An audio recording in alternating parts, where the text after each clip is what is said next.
sa akin na manalbihan ng 10 taon o kahit na higit pa, mukhang kayang-kaya mo naman protektahin yung kaisa-isa kong anak na si Jonathan. Nagbabawal nanay mo na pumunta ka pa rito at ayaw na makita na anak ko. Sige na. Pagkagaling ni Gina, maasikaso ko na ulit yung kasal natin. Natatakot ako baka mamaya hindi na siya gumaling. Ilapit natin kay Mayor yung kaso ni Gina. Hindi tayo lalapit dyan sa Mayor Guatlo na yan. Bakit ka magalit kay Mayor? Saan ka nakakuha ng pera? Ang dami mong tanong. Talagang wala kang tiwala sa akin. Kalimutan na natin yung relasyon na to. Edmundo! Edmundo, si Anita to! Edmundo! Nandito ako! Edmundo! Edmundo! Si Anita to! Nandito na ako! Hintayin mo ako! Edmundo! Edmundo! Edmundo! Edmundo, ha? Edmundo Guatlo, ha? Edmundo!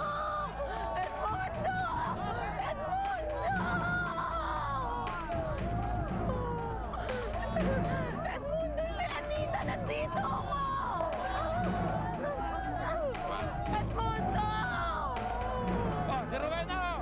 Oh! Dito!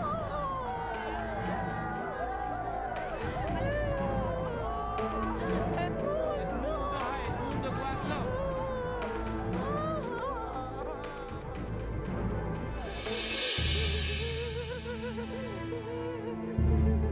Tingin mo ako, pupuntahan kita dyan. Edmundo!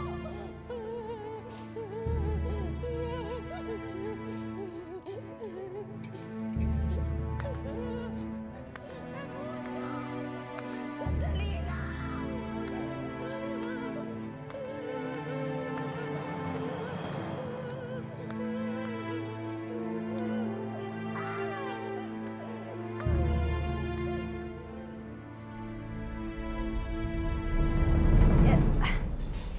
Nanay. Ay, salamat. Anak, magliligpit ako ng gamit. Pakiabangan naman yung paborito kong drama. Tagal Sige, ko na Nay. hindi napapanood eh. Oops. Ayan na. At ikaw naman sa illegal lagi. Ngayon naman ay may kumakalat na kayo ay nagkikipagrelasyon sa isang starlet na si Clarissa Tupas. Ano po masabi niyo doon? Walang katotohanan yan. Nakilala ko lang si Clarissa sa isang party.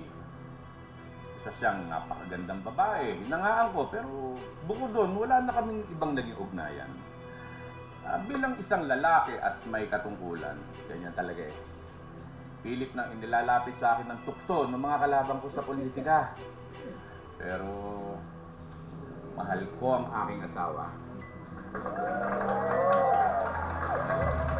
At tignan nyo naman, ha? Wala na akong hahanapin pa sa kanya. Ha? Tignan nyo naman! Wala na akong hahanapin pa sa kanya. Sabi ko sa'yo eh, narendahan na yan ang asawa niya. Sabi ko si titigilan kanya ni Mayor. Takot lang niya sa first lady niya. Nay, mukhang hindi na dapat ako mag-alala. Ngayon naman ay may kumakalat Teka, na Nay, kayo ay nagkikipagrelasyon si Levi yun ah. Clarissa Tupas. Ano po masabi niyo? Oo nga. Anong ginagawa niya dyan? Nakilala ko lang si Clarissa sa isang Nay, party. kayo nang bahala dito kay Gina. Babae. Kakausapin ko lang yung lalaki niya. Dali lang ako ha. Wala na kaming ibang naging ugnayan. Bilang isang lalaki.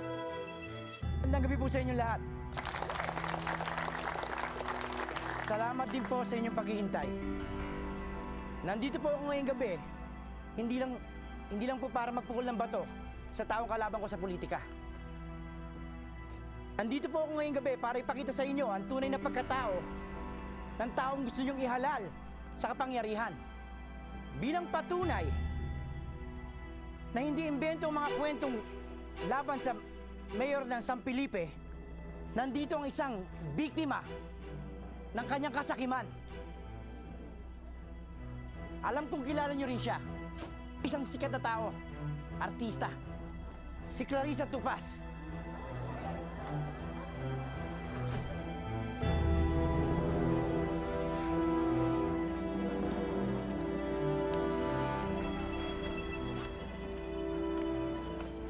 Clarissa.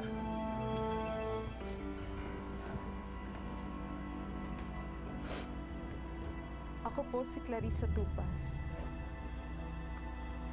Nagkarelasyon kami ni Mayor Edmundo Guatlo. Nitong huling 2 taon ng kanyang termino bilang mayor ng San Felipe. Naputol ang ugnayan namin nitong malapit ng eleksyon. Kung nagtataka kayo kung bakit ganito yung tsura ko,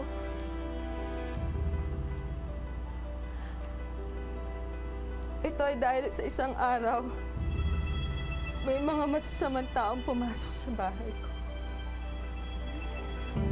Sinaktan nila ako. Ginahasa.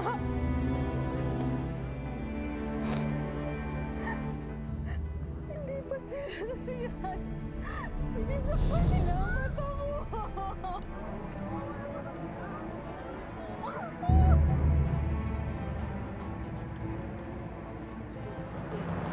Iniwan po nila akong agaw buhay. Si Atty. Ricardo Guatlo lang po ang tumulong sa akin. Pero hanggang ngayon, hindi ko po mapatunayan. Kasi nang gumawa sa buhay ko nito.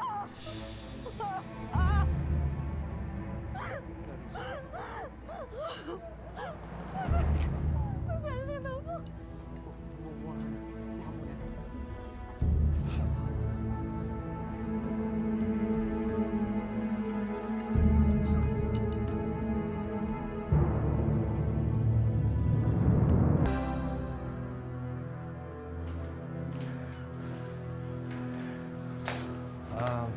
May pag-uutos pa ho ba kayo, Mayor? May narinig ka bang boses ng babae kanina na parang tumatawag sa akin? Marami ho masyadong tao, Mayor eh. Ang daming gustong lumapit at makita kayo. Hindi ko napansin. Sa bagay.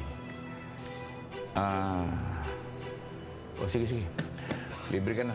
Pahinga ka na muna. Salamat ho, Mayor.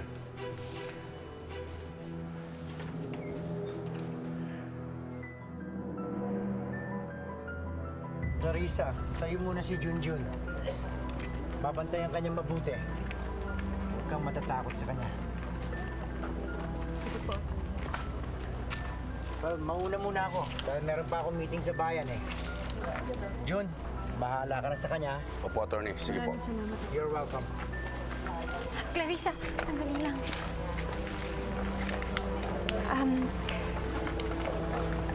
Gusto sana kita makausap eh.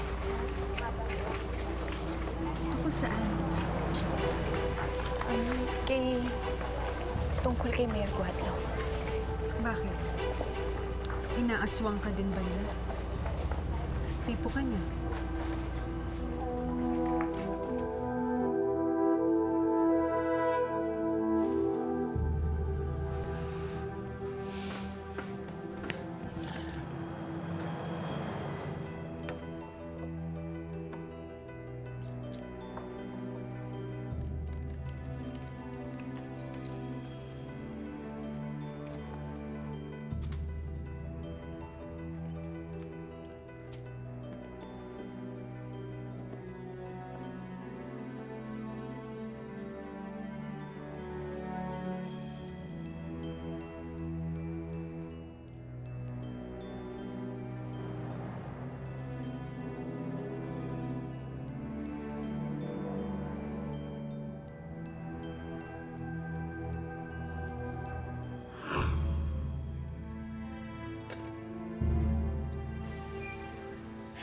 Happy birthday!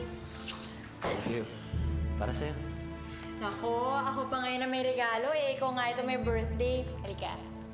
Halika na, ipan mo na yung kandila mo. Ako, tapos mag-wish ka ha. Sige.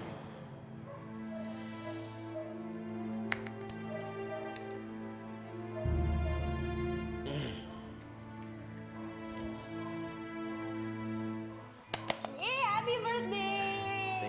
Thank you. Ang dami naman ng handa mo. Di kayo... May impatso kami ni Falcon nito? Anita, aalis pala kami ngayon kasi May handa si Rowena sa bahay.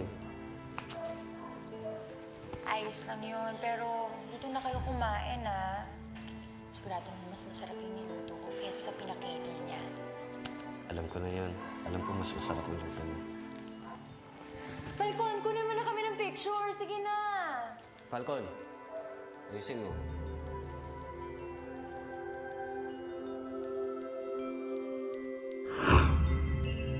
Anita.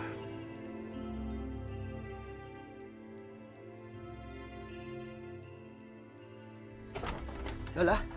Saan ang inay? Lete, saglit! Nay! Naku, buti Nay! dumating ka na, hindi ko alam kung anong gagawin ko eh. Nasaan ang inay? Kanina narinig ko tinatawag niya yung pangalan ni Mayor Guatlo. Kilala ba ng nanay si Mayor? Baka nagbalik niya ang alaala niya. Nasaan ang nanay? Nay! Saglit, saglit, Debbie. Ito na nga sasabihin ko sa'yo eh. Makinig ka nga. Sinira niya itong kadena eh. Hindi ko alam kung saan siya nagpunta.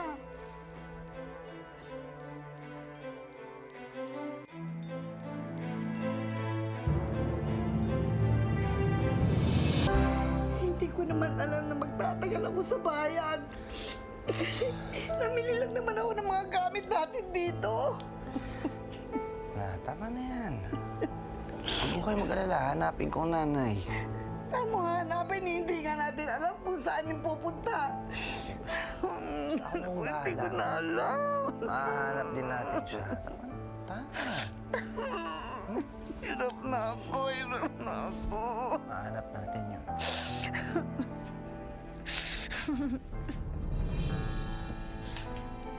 Edmundo! Edmundo, nandito na ako! Si Anita to, Edmundo, buksan mo to! Edmundo! Edmundo!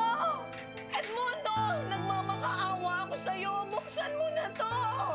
Si Anita to! Nandito na ako!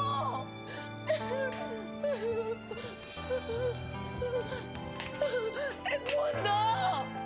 Edmundo! Buksan mo na! Andito na ako! Hoy, Baleng! Huwag kang maingay dyan! Wala na nakatira dyan!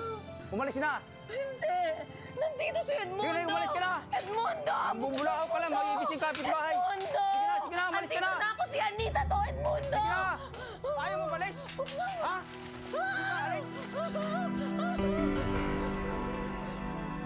Kilala ko ang karakas ni Edmundo. Unang tingin ko pa lang sa'yo. Alam ko magugustuhan ka niya. Lalong-lalo na kung hindi ka niya makuha-kuha.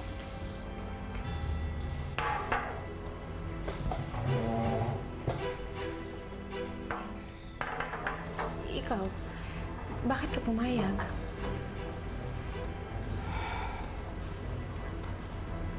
Gipit na gipit ako nun. Wala ko ibang malapitan. Sinigurado ni Edmundo na pinto lang niya may iwang bukas. Nasunog ang bahay at negosyo ng pamilya. Walang natira. Biglang-bigla, hindi na naging sapat ang kinikita ko para buhayan ang pamilya ko. Nung lumaon, nalaman ko, pakana pala niya ang sunog. Pero wala na akong magawa. Dahil hawak na niya ako at ang pamilya ko. Pero, nung ako naman, nung kinukulit niya, nung tinanggihan ko siya, tumigil naman siya eh. Wala naman siyang ginawa sa amin. Maniwala ka sa akin, Rachel. Hindi marunong tumanggap ng pagkatalo si Edmundo. Sa politika man o sa babae. Hindi pa siya tapos sa'yo.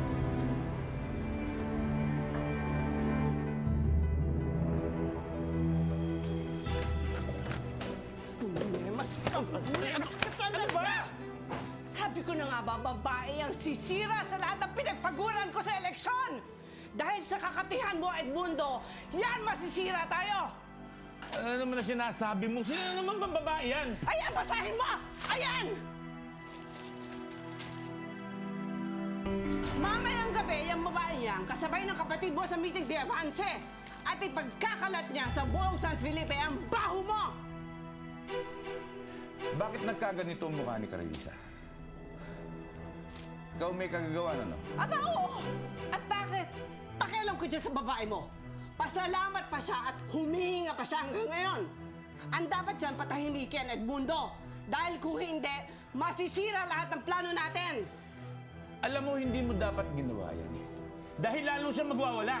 Don't you dare blame this mess on me.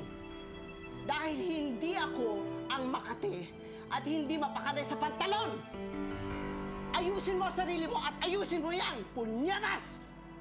Let's go!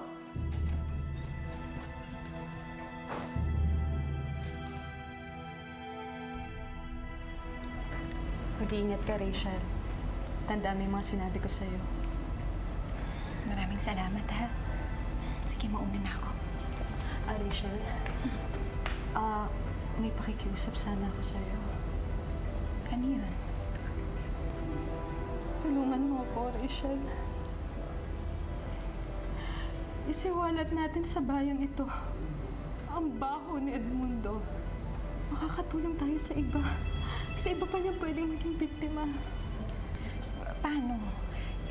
Wala naman kaming ugnayan ni Mayor eh. Tsaka wala naman akong masasabi doon. Konti lang. Pero makakatulong ka pa din, Rachel. Kung ako lang, sinisisi ako ng ibang tao dahil dati daw akong gold star. Ikaw, Rachel, makikinig sila sa'yo. Dahil kababayan mo sila.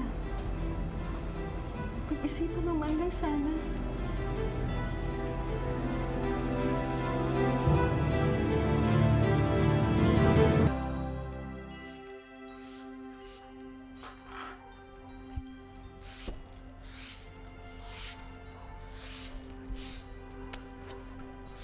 Ate Rachel.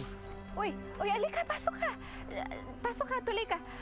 Kasama mo ba si Levi? Kahapon ko pa siya hindi nakikita eh. Pwede ko ba nalaman si Gina?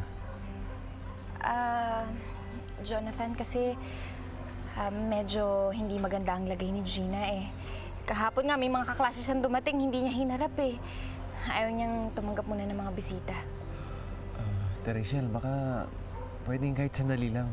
Malay mo, pag nakita niya ako, baka magbago yung timpla niya. Sige. Basta sandali lang ha. Tsaka pag pinaalis ka, umuwi ka na. Sige, ha? sige. Sige, halika. Salamat. Tuloy ka. Pasok ka. Sige po. Halika. Pasensya na ha. Medyo magulo ang bahay. Halika. Ano ba siya? Oo. Boss, pwede magtanong?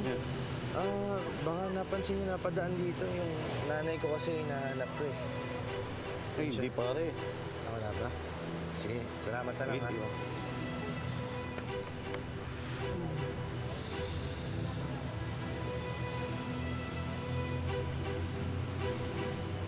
Brad, ano yun? Tatanong ko lang sana, baka napansin mo yung nanay ko kasi hinahanap ko. Ito siya. Ay, wala eh. Hindi mo napansin. Wala ba? Thank you ah.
Napag-usapan ko na si Rachel na tulungan tayo. Makikinig sa kanya ang mga taga San Felipe dahil taga rito rin siya. Hindi tayo nakakasiguro kung papayag siya. Kilala ko kasintahan niya. Nagtatrabaho kay Edmundo. Ha? Baka hindi niya alam na may masamang balak si Edmundo kay Rachel. Una, kininap siya. Pagkatapos niya maging binibini sa San Felipe. Tapos, ngayon naman ang kapatid niya nasa gasaan. Sunod-sunod ang malas ni Rachel simula nang makilala niya si Edmundo. Sigurado akong pakana ni Edmundo yun. Pero walang nababanggit sa akin si Rachel na nangyari yan sa kanya. Mas mabuti alamin kung hinala natin. Sige. Gusto ko rin tulungan si Rachel. Ayokong matulad siya sa akin.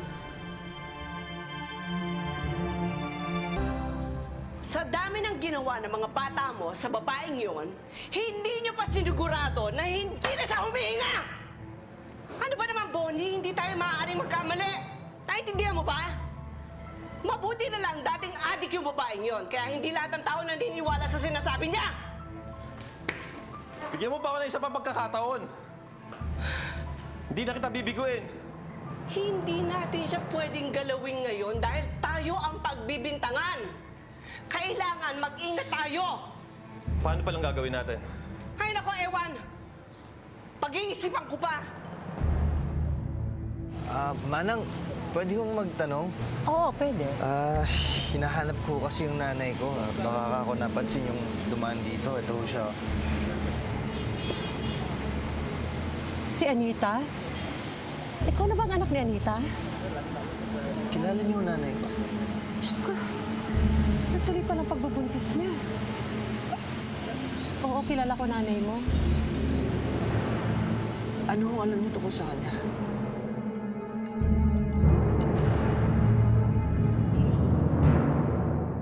Sigurado may plano na si Rowena kay Clarissa. Kailangan maunahan natin siya. Ano ba kasi ginagawa mo dito? Anong oras na?